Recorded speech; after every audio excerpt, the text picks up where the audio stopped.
집중 분석 저희 특집으로 또 준비를 했습니다. 연휴를 앞두고 있기 때문에 전략에 있어서 연속성을 고수할 수 있을지 아니면 이제 연휴 이후 시장을 바라보면서 전략을 세우셔야 할 오늘이지 않을까 싶습니다. 그래서 이분과 함께 이야기 다채롭게 나눠보겠습니다. 자, GL리서치 박창윤 대표 모셨습니다. 대표님 어서 오세요. 네, 안녕하세요. 네. 여의도에서 소문난 전략 주시는 것으로 소문난 대표님과 함께 하고 있습니다. 일단 시장 분위기가 환율을 또 저희가 무시를 못할 것 같습니다. 그렇죠. 1,400원. 네. 부담스럽죠. 어떤 의미예요? 사실 최근에 이제 국채 금리의 상승 이 부분이 가파르게 나타나고 있죠. 미국채 10년물을 기준으로 지금 현재 4.15%까지 올라왔습니다. 최근에 3.8%대까지 빠진 걸 감안을 하면 지금 저점 대비해서 시나브로 올라오는 모습이 나타나고 있고요. 시장에서는 올해 두 차례의 금리 인하를 기정사실화하게 받아들이고 있지만 시장에서의 이런 눈높이가 최근에 흔들리는 모습이 나타나고 있어요. 통화정책에 따른 불확실성 이런 부분이 반영이 되면서 국채 금리가 올라가고 있고 그에 따른 달러화에 대한 원화 환율이 다시 한번 1,400원 윗선으로 지금 상향 돌파하는 모습이 나타나면서 부담스러운 국면으로 작용을 하고 있습니다. 환율이 올라가면 당연히 외국인들 입장에서는 이에 따른 환차손 이런 부분이 나타날 수밖에 없기 때문에 최근에 안 그래도 추석에 따른 19일 동안의 공백 이런 부분에 따른 불확실성에 따른 불안감이 있는데 환율도 올라가면서 환차손이 나오니 최근 많이 올라간 데 따른 좀 일정 부분의 차익 실현과 비중 축소가 같이 나타나는 부분이 한 축을 차지하고 있고요. 그에 따른 또 트리거가 하나 있어줘야 되잖아요. 네. 그러한 부분으로서 최근에 AI 버블에 대한 얘기 다시 한번 계속해서 이런 얘기는 꾸준히 나왔던 것 같아요. 시장에서 다시 한번 이런 부분이 차익 실현의 트리거로서 작용하는 모습이 나타나면서 환율 1,400원 돌파와 외인들의 차익 실현 그리고 AI 버블에 따른 최근에 나타나고 있는 많이 올랐던 반도체를 중심으로 한 기술주 이런 차익 실현에 따른 손바뀜 이런 부분이 같이 나타나고 있는 이러한 국면인 것 같습니다. 네, 그렇죠. 여기 이제 통화스와프 얘기 나오고 관세 관련해서 결국은 25%냐 15%냐 아직 불분명합니다. 그런 가운데 뉴스를 또 기다려야 할 수밖에 없는 그 연휴 사이인지라 지금은 좀 불안감도 같이 보여지네요. 환율 시장에서요. 자, 그렇다면 오늘 어디에 시장이 집중하는가도 중요 포인트였는데 오늘 이슈가 이쪽으로 다 쏠렸습니다. 네이버인데요. 기승전 네이버. 예. 네, 이거 어떻게 봐야 될까요? 이거 일단은 시장에서는 그 두나무의 시총이 네이버 쪽으로, 네이버 파이낸셜 쪽으로 들어온다면 결국에는 네이버한테는 지금 사도 이득이다 이렇게 받아보는 시장의 해석인 것 같은데 맞나요? 그로 인해서 시장에서 이제 네. 모 언론사에서 네. 단독 보도가 나갔을 때만 하더라도 상방 VI가 걸릴 정도로 네. 시장에서 튀어가는 모습이 나타났고 지금도 보시면요 두 자릿수 이상 상승하는 모습이 나타나면서 그에 따른 기대감이 그대로 반영이 되는 이러한 상황이죠. 한번 하나하나 살펴볼까요? 네. 지금 네이버가 가지고 있는 네이버 파이낸셜의 지분은 75%. 그리고 두나무가 지금 현재 시장에서 평가받고 있는 장외 그러니까 비상장 주식이기 때문에 평가받고 있는 가치는 10조에서 11조가량 네. 이 부분입니다.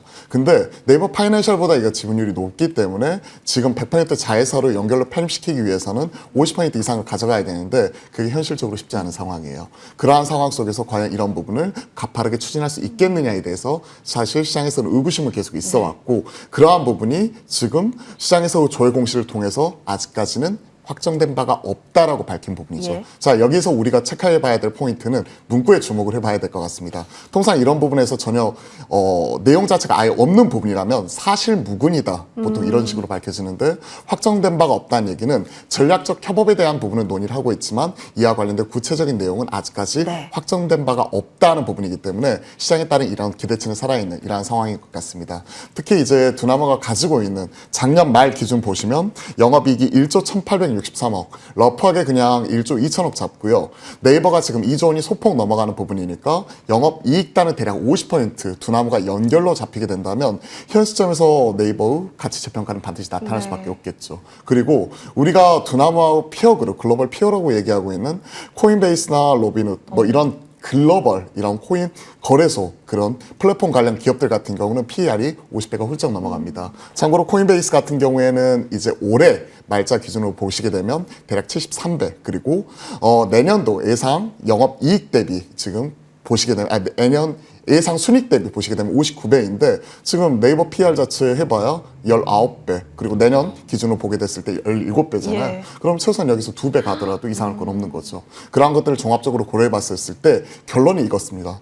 아직까지 확정된 바는 없지만 기대감은 살아있다. 네. 그에 따른 기대감 자체가 계속 살아있는 가운데 카카오가 뭔가를 보여줬잖아요. 예. 그러다 보니까 네이버에 대한 기대감이 그대로 실리면서 이런 흐름이 나타나고 있는 것 아닌가. 그럼 결론은 가지고 계신 분들 입장에서 급하게 팔 필요는 없고 신규로 매수하시려는 분들 입장에서는 오늘같이 급등하는 날보다는 조정이 나왔을 때, 그리고 혹시 이런 노이즈가 한 번씩 나왔었을 때 장중 조정을 이용해서 초병이라도 띄워놓고 흐름을 따라갈 수 있겠다라고 생각을 하고 있습니다. 네, 그동안 수급 꼬임이 좀 있었던 종목인지라 맞아요. 오늘 이후에 좀 풀려지는 부분들을 확인했죠. 그렇기 때문에 일부 무슨 보초병이라고 하죠, 저희가. 보초병. 예, 네. 예, 한번 남아보는 전략으로는 가능해 보겠다 의견 받아봤습니다. 이어서 저희 AI에 대한 버블론 이슈도 있지만요. 지금 포트 구성을 보면 반도체 쪽 비중 늘리셔야 합니다. 얘기는 줄곧 해서 들었습니다. 네. 연휴 전에 끊어갈 필요는 없다고 보세요? 사실 반도체 같은 경우는 일정 부분 담아갈 수 있다고 생각을 네. 해요. 최근에 모건 스탠리 쪽에서 이제 투자 의견을 완전히 꺾는 모습이 나타났었죠.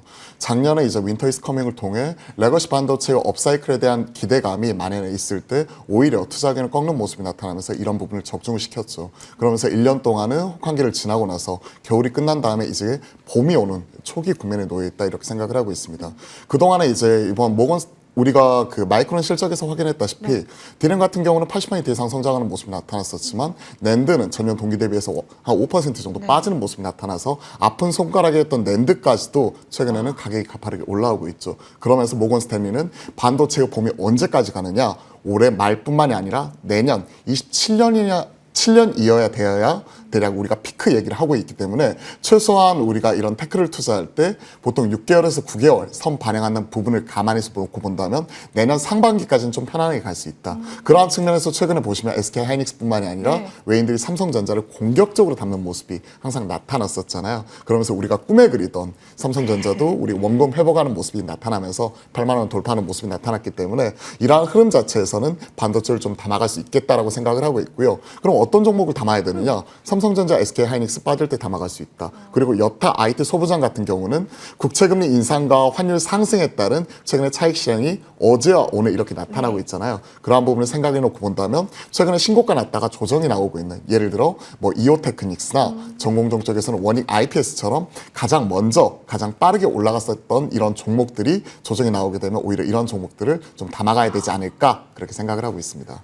일단은 희망차네요. 대표님 말씀 들으니까 네. 어느 정도 시기는 안정적이고 1번 추세가 살아있느냐, 2번 근데 최근에 음봉을 보였냐, 그러면 접근 가능하지 않겠냐. 오히려 심플하게 답을 주셨으니까요. 챙겨보시죠. 성장주 단으로도 넘어가서 얘기 나누고 싶습니다. 바로 오늘 오랜만에 잠자던 공룡이 일어났거든요. 레인보우 로보틱스입니다. 지금 네. 이제 장 마쳤는데 사실 뭐 윗꼬리에 대한 여부가 중요할까 싶기는 합니다. 레인보우 로보틱스요? 레인보우 로보틱스, 사실 제가 이 방송을 통해서 이제 오전장, 그러니까 지난주와 지지난주 계속해서 정책에 대한 기대감이 살아있는 쪽과 최근에 시장에 나오고 있는 흐름 이런 것들을 고려를 했었을 때 로봇주는 계속 트레이딩 바이는 가능합니다. 그 대표적인 종목이 로보티즈입니다. 하는 부분에 대해서 꾸준히 말씀드렸고, 오늘 이제 레인보우 로보틱스와 그리고 두산 로보틱스 같은 그동안에 유독 못 갔었던 협동 로봇까지 올라오는 모습을 보면서 이제 좀 한 바퀴 돈 것 아닌가 이런 생각이 들어가지고, 개인적으로는 이제 추석이 얼마 남지 않았던 이런 시기에, 그리고 추석이 지나고 나면 10월 중순 넘어가면서 본격적인 어닝 시즌 접어드는 시기에 지금 로봇주 같은 경우는 숫자가 좀 약해요. 그런 것들을 고민을 하면 지금은 일정 부분 좀 챙겨가야 되지 않나. 이렇게 생각을 합니다. 너도 나도 지금 다 용비어천가 부르고 있거든요. 그러한 상황이 나타나고 있을 때 로봇주는 일정 부분 좀 챙겨가자 이렇게 말씀드려보고 싶어요. 일단 첫 번째는 최근에 나타나고 있는 앞에서 말씀드렸던 금리 인상입니다. 금리 인상이 좀 저는 부담스럽게 작용을 하고 있어요. 그러면서 최근에 많이 올랐었던 반도체 그리고 바이오 이런 종목들 중심으로 기술주 차익 시장이 가파르게 나오고 있는데, 최근 가장 가파르게 올랐었던 기술주 뭐가 있죠? 로봇이잖아요. 로봇. 그리고 오늘 보시면 로보티즈는 오히려 쉬어가는 모습이 나오고 있을 때 그 밑에서 못 갔었던 레인보우 로보틱스, 왕이 기한하면서 다시 한번 올라가는 모습이 나타났을 때 그 밑에 단에 있는 부분까지 좀 순환매가 돌아가는 것 아닌가 하는 부분이 생각이 들어가지고 일정 부분 좀 챙겨가야 된다 이렇게 생각을 합니다. 그리고 두 번째, 우리가 신호 와중에 또 무슨 일이 나타날지 모르는데 오늘 트럼프 입을 보시면요 이런 얘기를 했어요. 최근에 보안 이슈로 인해서 로봇이나 산업기계 쪽에 보안 점검을 할 수 있고 이런 부분이 관세를 이제 네. 부과를 할 수 있다. 관세에 대한 불확실성, 이런 노이즈가 나왔기 때문에 이로 인한 차익 실현은 빌미로서 작용할 수 있지 않을까 하는 우려감이 있고요. 이번 주 작은 이슈이긴 하지만 또 우리가 지켜봐야 될 게 테슬라 쪽에서 이제 근무하고 있는 기술자가 로봇으로부터 공격을 당해가지고 중상을 입었다. 이런 악재가 계속 쌓이고 있는 부분이 나타나고 있기 때문에 최근 많이 올라간 주가가 약간은 부담스럽거든요. 그러한 측면에서 놓고 보면 최근에 많이 올라왔던 로보티즈, 뭐 클로봇, 하이젠 R&M, 한라캐스트 등등등 관련된 일부 종목들은 좀 일부는 챙겨가는 게 좋지 않을까. 저라면 10,000원 가지고 있으면 5,000원은 팔 것 같습니다. 반절은 일단 연휴 전에는 비중을 좀 조절해 보는 것으로 의견을 주셨습니다.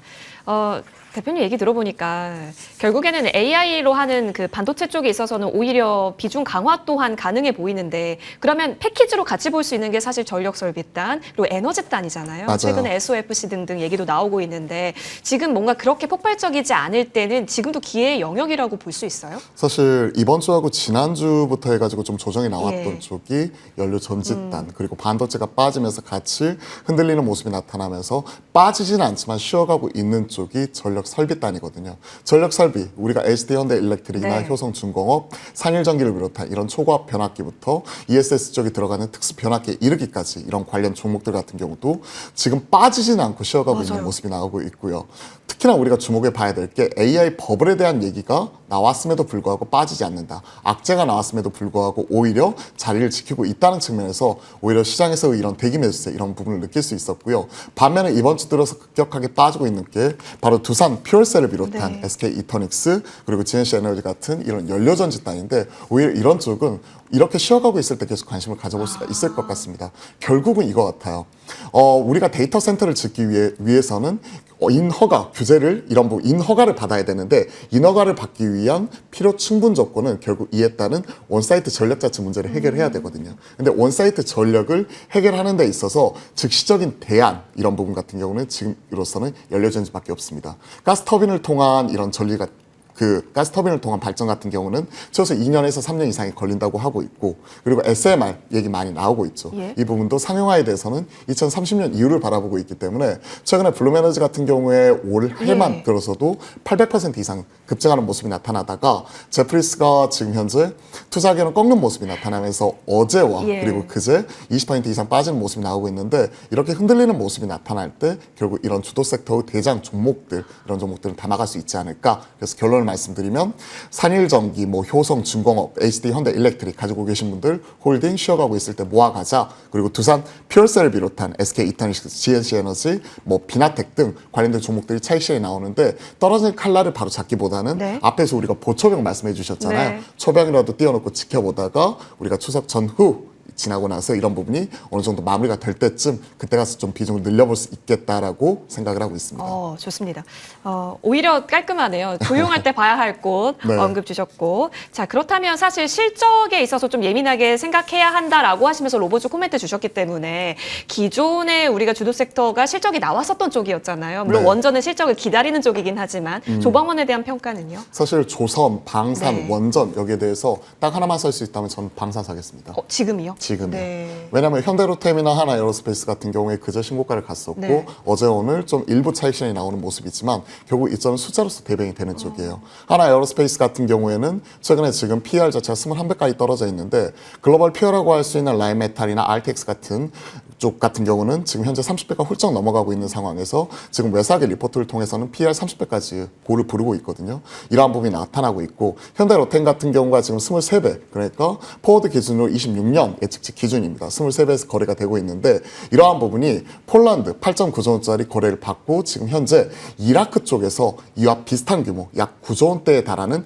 K2 전차에 대한 수출에 대한 계약 모멘텀 자체가 올해 나타날 수가 있기 때문에 이러한 부분을 생각을 해놓고 본다면 실적 플러스 수지에 대한 모멘텀이 추가적으로 나타날 수 있다 이렇게 생각을 하고요. 조선하고 원전을 짧게 말씀드리면 네. 원전은 아직 숫자가 부족해요. 숫자. 에너빌리티가 가스터빈 쪽에서 일부 올라오고 있지만 예. 숫자가 부족한 부분이 나오고 있고 조선 같은 경우는 숫자 같은 경우는 좋지만 지금 피크 아웃에 대한 우려감과 더불어서 마스카 프로젝트 즉 미국과의 이런 관세 협상을 하는 과정 속에서 불확실성이 놓여 있기 때문에 기존의 주도주 반도체가 빠지면서 조방원이 올라오고 있는데 조방원 중에서 딱 하나만 산다면 저는 방산. 그 중에서 하나 에어로스페이스와 현대로템 같은 우리가 익숙한 곳, 잘 아는 대장주를 살 것 같습니다. 자주 나와주셔야 될 것 같아요. 막 꼬리 질문이 넘치는데 시간 관계상 저희 큰 질문 좀 짧게 가겠습니다.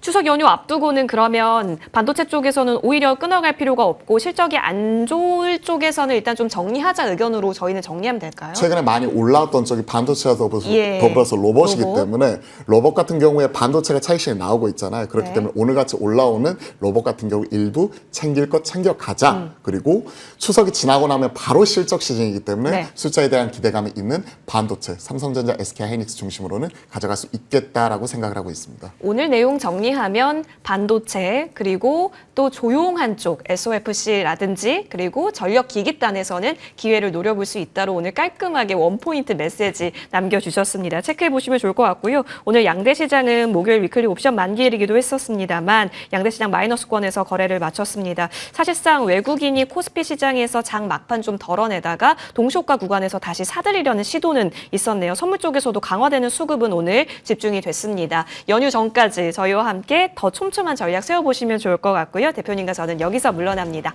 시청해주신 여러분 고맙습니다.